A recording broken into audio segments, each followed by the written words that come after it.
My heart is beating so bad.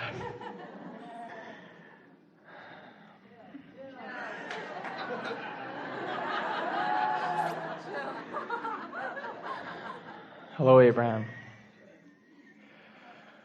Let's play.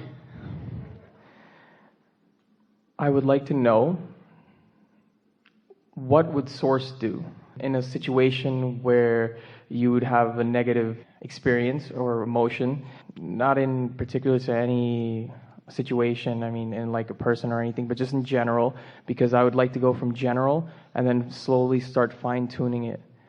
And I would like to learn how to do that, going from the general and fine-tuning what Source thinks about me currently. What would Source do about this? How would I think about that feeling, that emotion? Well, we like the direction of your question because it's in alignment with this body of work and where it is currently focused, which is step 5. So step 1 is ask, step 2 is source answer, step 3 is align with what you're asking for, step 4 is master that so you're really good at it, which is what you're attempting to do here. And then step 5 is being consciously happy in the midst of contrast. And that's what Source does. So when you say, what does Source do? Source lives in step 5. We don't freak out when there's contrast. We understand the value of the contrast. And the contrast that exists does not take us from our high vibration. A softer, easier way to say that to you is, we don't worry about you when you're worried about you, or ever. We don't worry about you. We have our undivided attention on the vortex version of yourself that you have created.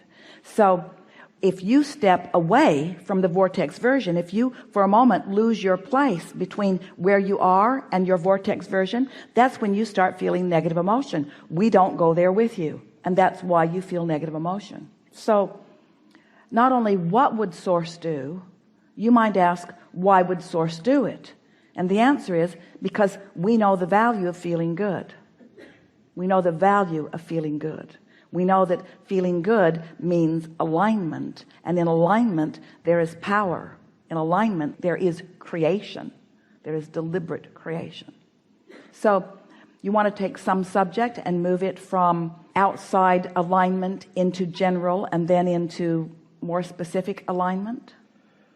Or are you happy with the conceptual explanation that we just gave you? Love. Love is really good because love is that unconditioned. Love is the ultimate unconditioned. Love is what Source feels about you regardless of what you feel about yourself. Do you know what the biggest evidence of your inner being's never-ending love for you is? Do you know what the most often biggest evidence of it is? Your own negative emotion. Because if it were not for the way Source feels about you, you could not feel the opposite of it. You could not feel the absence of it. So every time you feel negative emotion, you know what Source would do? If Source were to ever feel negative emotion? Love. Acknowledge that it's the presence of love that even makes that negative emotion possible. That was very big. All emotions are relational. All are relational. So a lot of people use the word love and they're not feeling it. It's sort of a goal. Enough? I had also a wanting to know of how to interact with people that are negative, that would be negative, because I do understand the contrast they provide and I see that in them, but how do I interact with them in such a if you way? do, you see, this is the same question that we just talked about just now, and if you do understand them, then you've already got that handled, because you don't need them to be different in order to feel good. You feel good regardless of how they feel. But how do I help them? Well, here's the question that we have for you, and you're really going to like this. Do you accept that you are an extension of Source energy? Yes. You. And do you accept that Source energy is aware of you at all times? Yes. And do you accept that you have a relationship with that Source energy that you can feel through your emotions? Yes. And do you accept that whether you're allowing it or not, Source is there for you? Yes. And do you accept that it's the same for them too? Yes.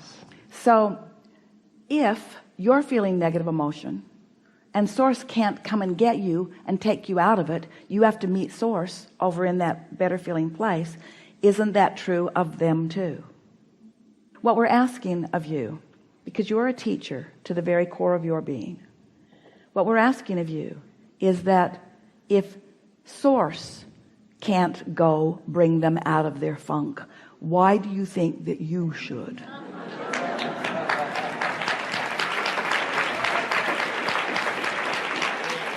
But source does something that most humans don't do. Source doesn't fret about it. Source doesn't worry about it. Source doesn't judge them in their funk. Source doesn't condemn them for being there. Source patiently holds the vision of who they really are, giving them the ultimate opportunity to join. And that's what you do for someone. That's how you help them. You see them as you know them to be, and you don't torture them with your words.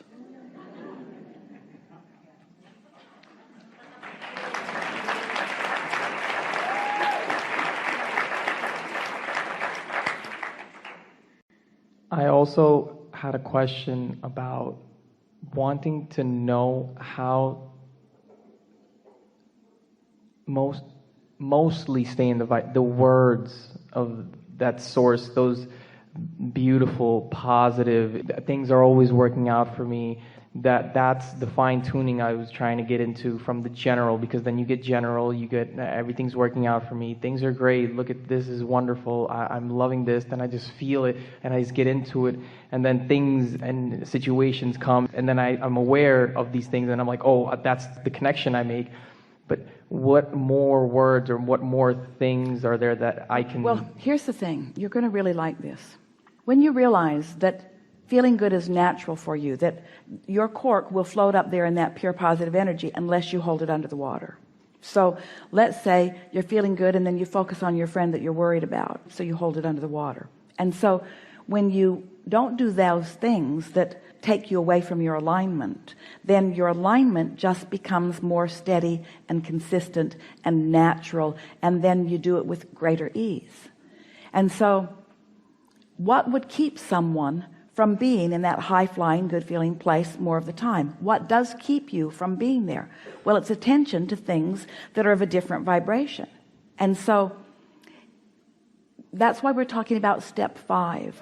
That's why we're talking about being more unconditional. That's why your shirt says it all. It says it all. It is the not letting whatever this condition is be big enough or important enough that it throws the resistance. It's like putting a stick in a fast-moving wheel. What keeps anybody from being in that place that you are describing that you want to be is witnessing of life that is of a different vibrational nature. And so if you overlay everything that you are, your intention to feel good anyway, your intention to feel good anyway, your intention to diffuse rather than infuse, your intention to play unwanted things down rather than play them up, your intention to soothe, your intention to chill, your intention to make it feel better, so that wherever you are, if that's your intention, then you're constantly diffusing anything that doesn't feel good. And after a little bit, we're talking about a few days or weeks of consciously diffusing, what happens is your set point just keeps moving upward, upward, upward until it becomes a non-issue for you. It's just natural for you to feel good. You're never going to be in a place where there is not something that is unwanted. There will always be contrast in your experience, and there will always be things that are resistant in nature. But someone who is really living the way they've intended to live is someone who acknowledges that there are unwanted things and doesn't make a big deal out of the unwanted things by being mad at self. Step 5, we're going to say it in a very brief quotable form. Step 5 is no longer being mad at yourself because you're in step 1. That's what step 5 is. And so just think about it. If something happens and you say, it's cool, and something happens and you say, well, that's cool, and something else happens and you say, well, I'm not going to worry about that, and something else happens and you say, things are always working out for me, and something else happens and you say, well, it's all part of the process, and something else happens and you say, well, this negative thing may be being inspired to that problem, because in the examining of that problem, I'm going to find a bigger solution that I wouldn't have had access to before. As you begin to say things like that, or you continue to say things like that, then after a while you're free in the world. You're not guarded. We've watched so many of you as you've been listening to us and learning from us, and really not learning from us, but hearing the confirmation from us that your own life is helping you to understand. And we see you sometimes say, oh, I've really got this, but those people at work are so negative.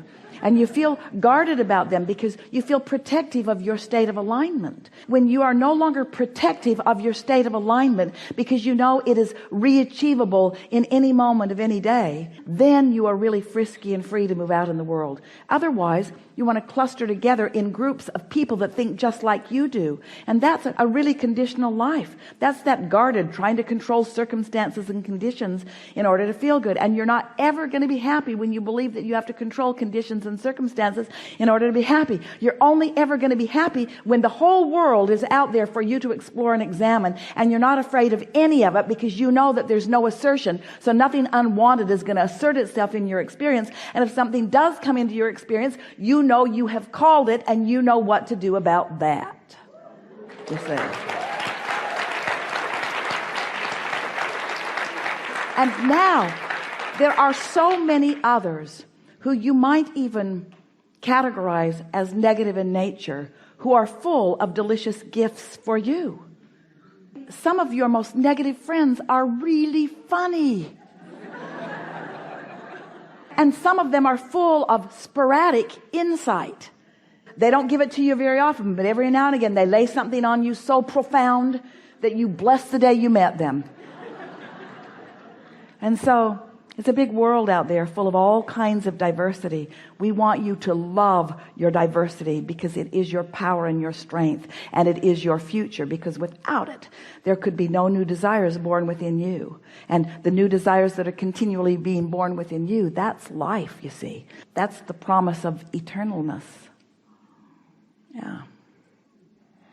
Are there any words per se that you can help us remember, that where we came from, those words of not inspiration, of feel-good words, those words? We like your question again, because think about the receiving mode, and think about the fact that we aren't speaking words to you. We're offering vibration, and Esther's finding words that sort of match it, and you all can do it too.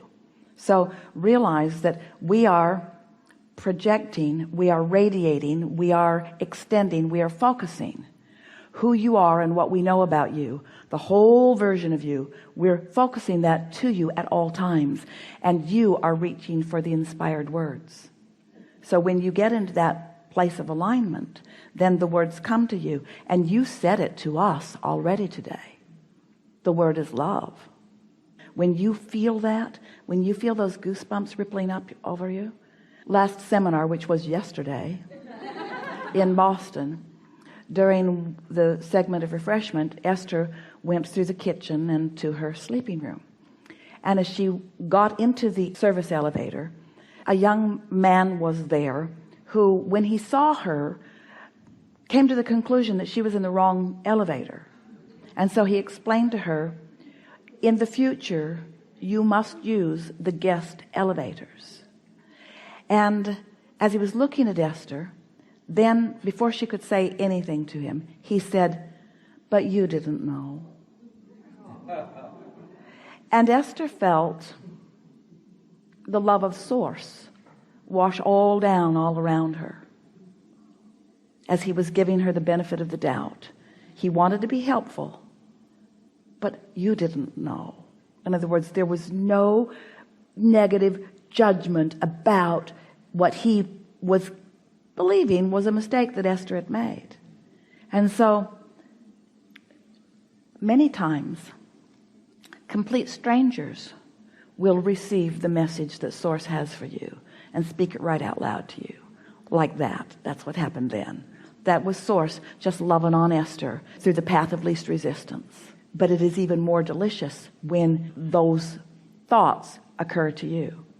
But let's not make it about words, because there are not enough words in the world to convey the love that we feel for you.